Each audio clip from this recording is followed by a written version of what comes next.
Allahu alam. Tapi kalau Anda ingin merubah dan memberikan satu keyakinan kepada umat untuk mengatakan bahwa habaib bukan keturunan Nabi, sampai kiamat pun kalian tidak akan pernah mampu. Karena sekali lagi, ini bukan kebatilan, tapi ini adalah fakta yang tidak bisa dibantah. Hanya orang-orang yang bermasalah di dalam hatinya, yang bermasalah di dalam pikirannya, yang akan mengikuti jalan kalian. Nah, jadi sekali lagi, bertobatlah kepada Allah Ta'ala. Kembalilah kepada Allah Ta'ala. La'allahu yatadzakkar. Mudah-mudahan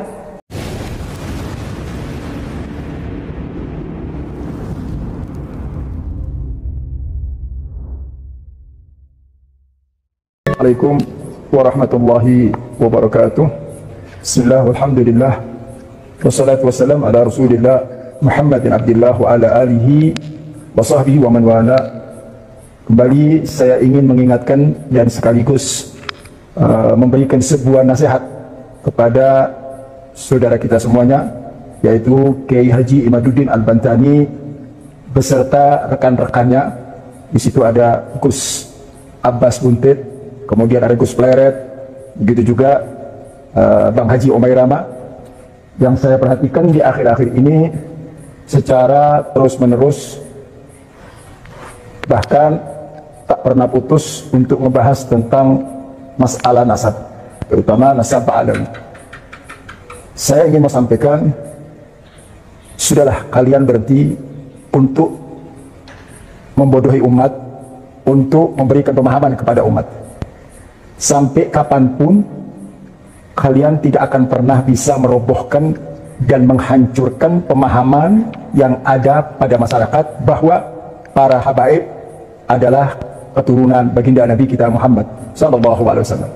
Nah, jadi kalau Anda berusaha sekuat tenaga, sama artinya ketika ada seorang pemuda yang frustasi, kemudian dia benturkan kepalanya di gunung. Dia benturkan dengan keras kepalanya di gunung, sehingga orang yang melihat mengatakan, ishfaq ala roksa wala tashfaq ala jabal. Kasihani kau punya kepala, jangan kau kasihani gunung. Karena kalau dibenturkan ke dalam gunung, ya kepalanya yang hancur. Begitu juga ketika kalian akan menyerang para habaib, tidak akan pernah bisa. Sampai 10 generasi ke bawah pun tidak akan pernah mampu di bumi Indonesia untuk bisa menghancurkan para habaib. Kenapa? Karena ini bukan sebuah kebatilan. Kalau kebatilan, mungkin satu saat akan hancur. Ja'al haq wa zahaqal batil innal batila kana zahuqa. Ini bukan sebuah kebatilan, tapi ini sebuah kenyataan, sebuah hal yang realistis yang diakui oleh ulama-ulama besar. Nah, jadi kalau kalian terus melakukan hal seperti itu akan pernah sia-sia, ya, tidak akan pernah berhasil. Percayalah, kalian akan capek, letih, dan tidak akan membuahkan hasil. Kecuali kalau memang perjuangan kalian ini ada faktor X, atau ada indikasi-indikasi lain, atau ada pemain yang ada di belakang kalian yang memainkan kalian untuk kepentingan sebagian kelompok dalam rangka menghancurkan daripada umat Islam, untuk menghancurkan persatuan umat Islam, agar para habaib dan para kiai dibentur-benturkan sehingga menjadi sebuah permusuhan. Kecuali kalau misinya ke arah sana, wallahu alam. Tapi kalau Anda ingin merubah dan memberikan satu keyakinan kepada umat untuk mengatakan bahwa habaib bukan keturunan Nabi, sampai kiamat pun kalian tidak akan pernah mampu. Karena sekali lagi, ini bukan kebatilan, tapi ini adalah fakta yang tidak bisa dibantah. Hanya orang-orang yang bermasalah di dalam hatinya, yang bermasalah di dalam pikirannya, yang akan mengikuti jalan kalian. Nah, jadi sekali lagi, bertobatlah kepada Allah Ta'ala. Kembalilah kepada Allah Ta'ala. La'allahu yatadzakkar. Mudah-mudahan nasihat ini menjadi satu pengingat buat kalian, agar kalian berhenti untuk tidak lagi membahas tentang masalah nasab. Jadi sekali lagi, kami tidak akan pernah merugi siapapun orangnya yang menyerang para habaib, tapi mereka akan melakukan sesuatu yang haba'an manthurah, yang tidak punya makna dan bakal sia-sia. Mudah-mudahan nasihat ini menjadikan sebuah pertimbangan agar kalian berhenti dari apa yang kalian lakukan sekarang. Mudah-mudahan Allah Subhanahu wa Ta'ala memberikan taufik dan hidayah kepada kita semuanya, dan senantiasa dalam tuntunan dan hidayahnya. Amin ya rabbal alamin. Assalamualaikum warahmatullahi wabarakatuh. Baru muncul orang-orang tolol, bahlul, kelompok dajjal imat ini dan pengikut-pengikutnya yang menafikan thariqahnya Sada Al-Ba'alwi, bahkan sangat lancang mengatakan bahwa Abdullah ibn Ahmad Muhajir itu tidak ada.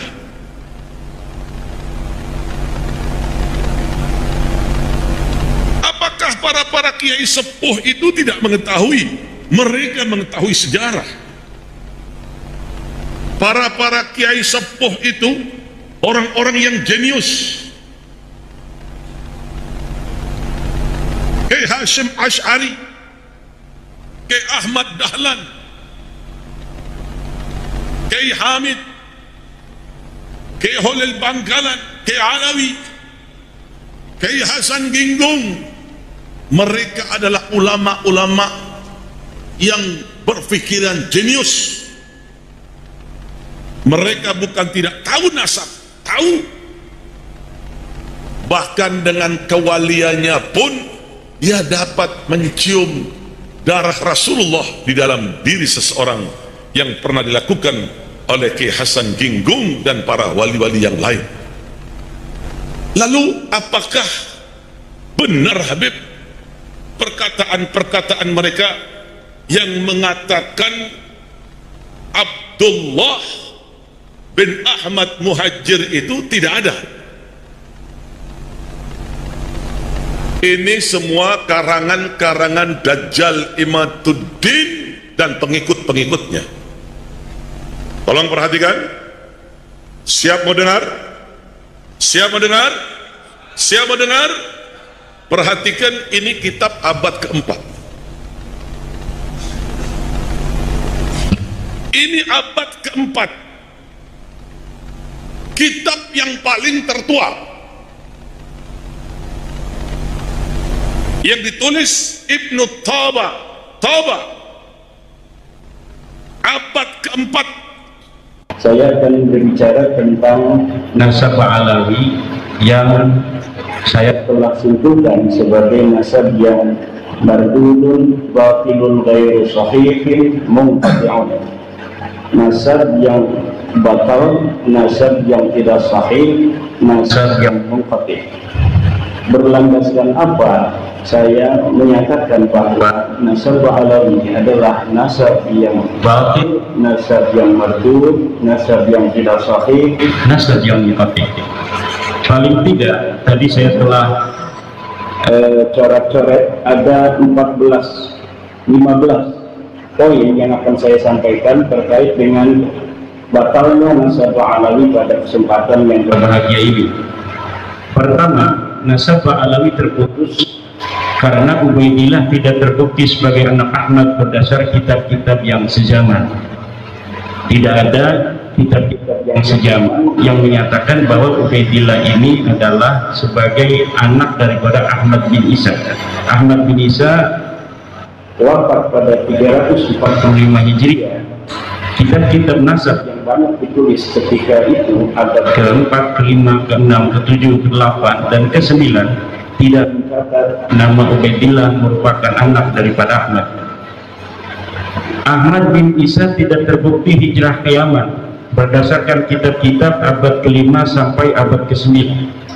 Di dalam kitab-kitab nasab yang telah ada oleh abad ke-5 juga kitab-kitab tarikh, kitab-kitab sejarah yang ada dari mulai abad ke-5 sampai abad ke-9 tidaklah menceritakan, tidaklah mereportase adanya hijrahnya Ubaidillah atau ayahnya Ahmad bin Isa ke Yaman. Bagaimana orang yang tidak hijrah ke Yaman kemudian bisa mempunyai keturunan di Yaman? Yang ketiga, nasab Alawi terputus karena Ubaidillah tidak terbukti sebagai anak Ahmad berdasar kitab-kitab sejaman. Salah ketik ini. Makam Ahmad bin Isa yang ada di Hadramaut baru ditemukan di abad ke-9. Jadi makam Ahmad bin Isa yang hari ini sangat populer berada di Hadramaut Yaman, itu di dalam kitab tarikh saya temukan bahwa makam itu ditemukan pada abad ke-9 Hijriah. Artinya ketika wafat 345 Hijriah sampai abad ke-9 Hijriah itu telah berjalan 550 tahun. Makam itu dulunya tidak pernah dikenal orang. Ketika nasab Ba'alawi dikonstruksikan pada abad ke-9, bersamaan dengan itu pula lah makam-makam yang berkait dengan nasab itu kemudian perlu untuk dibangun untuk menjadi kekuatan klaim bahwa klaimnya nasab itu ada nama-nama tertentu sampai tersambungnya nasab mereka dengan Ahmad bin Isa. Maka kekosongan nama-nama yang juga di dalamnya ada kekosongan makam-makam ini perlulah dibangun makam-makamnya itu sebagai bukti saksi buat masa-masa yang akan datang. Makam-makam palsu yang hari ini dibangun oleh seseorang yang diurut sebagai leluhur-leluhurnya adalah merupakan kejadian ulang daripada kejadian-kejadian masa lalu dari leluhur dia yang juga sama melakukan hal yang serupa, yaitu membangun makam baru yang sebelumnya tidak ada untuk diyakini oleh orang lain bahwa itu adalah makam leluhurnya.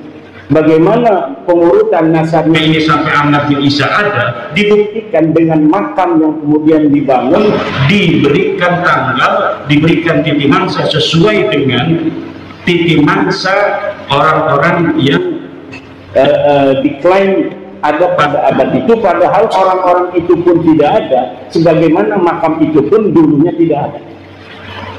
Kemudian batu nisan Muhammad Shahib Mirbat yang ada di Mirbat telah terbukti dibuat pada abad ke-9 atau 10 Hijriah. Sebagaimana kita ketahui dari pemaparan tulisan saya bahwa dari nama-nama Ba'alawi ke atas bukan hanya Ubaidillah yang tidak ada, tapi Muhammad, Ubaidillah punya anak namanya Ali, Ali punya anak namanya Muhammad, Muhammad punya anak namanya Ali, Ali punya anak namanya Ali, Ali punya anak namanya Muhammad Shahib Mirbat. Ini semuanya adalah orang yang tidak terreportase oleh sejarah apapun, baik di dalam kitab nasab maupun dalam kitab sejarah. Bagaimana orang yang tidak dicatat dalam kitab nasab kemudian pada abad 9 dibangun namanya, dicantumkan dalam kitab nasab yang hanya ditulis oleh keluarga mereka, dan kemudian dibangun kesejarahannya pada kitab-kitab sejarah yang juga ditulis oleh mereka. Ada kitab-kitab yang hari ini cetakannya ada, ditulis oleh orang lain, tapi apabila diteliti, lihat pentahkiknya, itu pentahkiknya adalah kalangan mereka. Dan saya meyakini setiap kitab sejarah yang ditahkik oleh kalangan Ba'alawi, maka pentahkikannya itu tidak jujur, dan di dalamnya pasti ada interpolasi nama-nama sesuai dengan nama-nama leluhur yang mereka catat. Kenapa? Karena nama leluhur mereka tidak tercatat dalam kitab sejarah, maka mereka merasa perlu untuk mencari manuskrip kuno, kemudian manuskrip kuno ini ditahkik olehnya, kemudian disisipi nama-nama dari keluarga mereka, dan ini dapat dipertanggungjawabkan karena saya telah meneliti beberapa pentahkikan dari kalangan mereka tentang kitab-kitab tarikh Hadramaut, tarikh San'a dan yang mengitarinya. Di dalamnya ada interpolasi, yaitu penyisipan tokoh yang tidak ada dalam manuskrip aslinya, kemudian disisipkan seakan tokoh-tokoh ini adalah merupakan tokoh yang historis. Kemudian Muhammad bin Ali diberi gelar Shahib Mirbat pada abad 9 tidak terbukti sebagai bergelar Shahib Mirbat. Menurut Ibnu Athir abad ke-7, yang bergelar Shahib Mirbat adalah Muhammad Al-Manjawi, raja di Mirbat. Ada seorang raja yang dicatat oleh Ibnu Athir, sejarawan masa itu, yang bernama Muhammad Al-Manjawi. Muhammad Al-Minjawi ini diberi gelar oleh Ibnu Khaldun, oleh Ibnu Athir sebagai Shahid Mirbat. Itu pada abad ke-7. Kemudian Ali As-Sakran pada abad ke-9 menulis sejarah leluhurnya kalangan Ba'alawi ini, menyematkan nama untuk salah satu nama yang dibarukan itu, yaitu Muhammad bin Ali, disebagaikan atau dialiaskan sebagai Muhammad Shahid Mirbat. Tadinya tidak ada gelar Muhammad Shahid Mirbat untuk leluhur mereka, tetapi karena ada pencatatan dari mereka bahwa Muhammad bin Ali ini pernah ke Mirbat, maka diberi gelarlah leluhurnya ini yang bernama Muhammad bin Ali dengan Muhammad Shahid Mirbat. Saya telah membaca kitab-kitab yang berkaitan dengan sejarah Mirbat dan sejarah Dhifar, serta ulama-ulama yang hidup pada sejaman dengan Muhammad bin Ali dalam tanda kutip Shahid Mirbat ini, sama sekali tidak ada yang mencatat di samping kanan dan kirinya seorang ulama bernama Muhammad bin Ali yang digelari kemudian pada abad 9 dengan Shahid Mirbat dari kalangan Ba'alawi. Orang ini bukan hanya tidak bergelar Shahid Mirbat, tetapi juga kehistorisannya sangat dipertanyakan. Bahkan saya berani mengatakan itu adalah fiktif. Orang ini fiktif, tidak ada di Dhifar, tidak ada di Hadramawt, bahkan mungkin tidak ada di dunia aja. Seorang yang bernama Muhammad bin Ali. Lalu bagaimana mereka punya leluhur? Ya jelas mereka punya leluhur. Lalu leluhurnya siapa? Ya saya tidak tahu. Apakah namanya Muhammad bin Ali? Ya bisa jadi. Tapi yang jelas bukan Muhammad bin Ali yang hari ini kita kenal kesejarahannya sedemikian itu. Lalu bagaimana kok bisa begitu banyak kitab-kitab yang mencatat kesejarahannya hari ini? Bisa ratusan kitab tentang Shahid Mirbat. Bahkan orang Mirbat sendiri hari ini, sejarawan Mirbat, lihat, apabila mereka menceritakan tentang Shahid Mirbat, mereka belum sadar kalau mereka mencatat nama seorang yang tidak ada pada zamannya. Hebatnya ini Muhammad Shahid Mirbat. Dan saya kalau dipertemukan dengan sejarawan Mirbat, sejarawan Dhifar, saya yakin orang Dhifar dan orang Mirbat sejarawannya itu akan langsung sadar kalau sudah bertemu dengan saya. Apabila saya berikan algoritma dari sosok Shahid Mirbat ini, sejarawan Dhifar, sejarawan Mirbat, sejarawan Hadramawt akan langsung sadar bahwa ada masalah dalam kesejarahan, terutama kesejarahan nasab daripada sadat-sadat mereka ini, terutama yang berkaitan dengan klaim glorifikasi dari keluarga Ba'alawi dalam ilmu pengetahuan, dalam tasawuf, dan dalam peran-peran kesejarahannya di masa itu yang berkaitan dengan politik, sosial, dan sebagainya. Bahkan saya sekarang sedang mencari orang yang bisa mempertemukan saya dengan para pakar-pakar sejarah di Yaman agar mereka tercerahkan. Yang saya ingin ketemukan adalah para pakar-pakar sejarawan yang tidak ada kaitan dengan Ba'alawi, yang insya Allah apabila dia itu bisa bertemu, maka itu akan langsung gampang sadar daripada orang-orang yang mempunyai subjektivitas dengan kalangan Ba'alawi. Dan saya meyakini itu, apabila algoritma ini sedikit dibuka, sadar mereka dengan itu, maka sejarah Yaman hari ini yang terbentuk begitu kokoh akan rungkat. Bukan hanya sejarah nasab Ba'alawi, tapi sejarah Yaman, sejarah Mirbat yang hari ini ada, rungkat semua.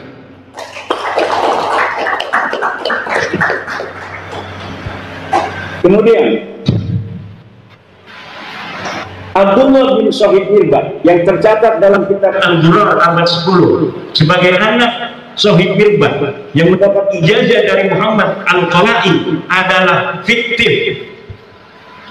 Saya telah menyusuri kisah-kisah seseorang yang bernama Abdullah yang disebut sebagai anak Muhammad Shahid Mirbat, yang disebut mendapatkan ijazah dari seorang ulama besar yang tercatat dalam kitab apapun, bukan hanya dalam kitab sejarah, tapi dalam kitab fikih, dalam kitab-kitab yang lainnya yang bernama Muhammad bin Ali Al-Qala'i.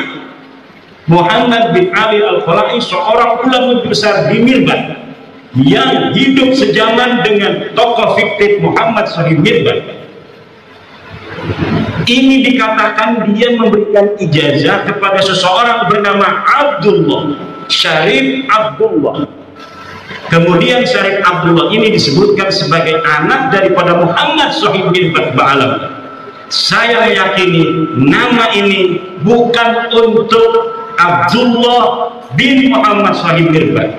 Adapun dikatakan bahwa Abdullah ini bin Muhammad Sahib Mirbat adalah pencaplokan sebuah manuskrip tentang ijazah yang tidak diketahui dia bin siapa, kemudian dialiaskan sebagai anak Muhammad Sahib Mirbat. Untuk apa? Agar kesejarahan leluhur mereka tercatat dalam bukti-bukti manuskrip yang dapat ditelusuri. Yang dapat ditelusuri nama Abdullah karena dia mendapatkan ijazah, tetapi Abdullah ini tidak diketahui siapa ini Abdullah. Dikatakan bahwa Abdullah ini adalah anak Muhammad Sahib Mirbat. Muhammad Sahib Mirbat di mana? Fiktif. Tidak ada Muhammad Sahib Mirbat yang bernama Muhammad bin Ali Ba'alawi. Muhammad bin Ali Ba'alawi akan disebut juga Muhammad bin Ali Khalifah. Saya dapat menyatakan dengan tegas bahwa orang ini fiktif. Tidak ada ulama tarikh yang menulis kesejarahan tokoh ini. Tidak ada ulama nasab yang mu'tamadah yang bisa dipegang keulamaannya dalam ilmu nasab yang mencatat seseorang bernama Muhammad bin Ali yang hidup sezaman dengan Muhammad bin Ali Al-Qala'i. Kemudian,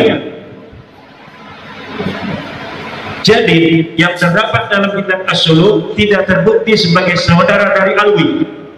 Jadi ada kitab sejarah yang kitab sejarah ini adalah mu'tamadah yang bisa dijadikan pegangan untuk sejarah Yaman. Disebutkan ada seorang bernama Jadid yang disebut seorang syarif. Lalu keluarga Ba'alawi pada abad 9 mengatakan bahwa Jadid ini adalah saudara dari leluhur mereka yang bernama Alwi.